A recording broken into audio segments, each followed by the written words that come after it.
Tignan nyo guys, dito sa aming lugar, dito sa Digran Ora, brownout po yan. Oh, kita po nyo. Yan, mga solar lang po yan. Solar floodlights yung may ilaw na yan. Napakadilim po yan guys, oh. Yan. Oh, tignan nyo naman sa bahay namin, napakaliwanag guys, oh. Oh. Liwanag yan, oh. No? Iba talaga guys kapag naka-solar. Tipid ka na sa kuryente, kahit na mag-brownout. Ayun, oh. Ayun, oh. Ayun, oh. May kuryente kami guys, oh. Kita tayo, loob. Ano po dyan, ha?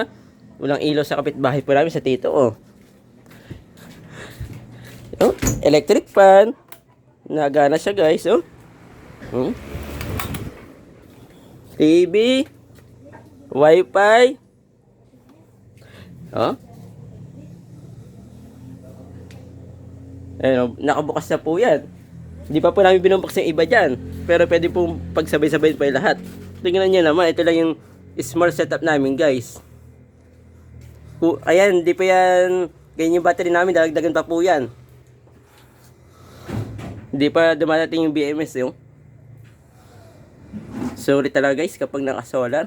Kahit brownout, meron kang kuryente. Tipid pa sa kuryente. Dahil ngayon magtataas nga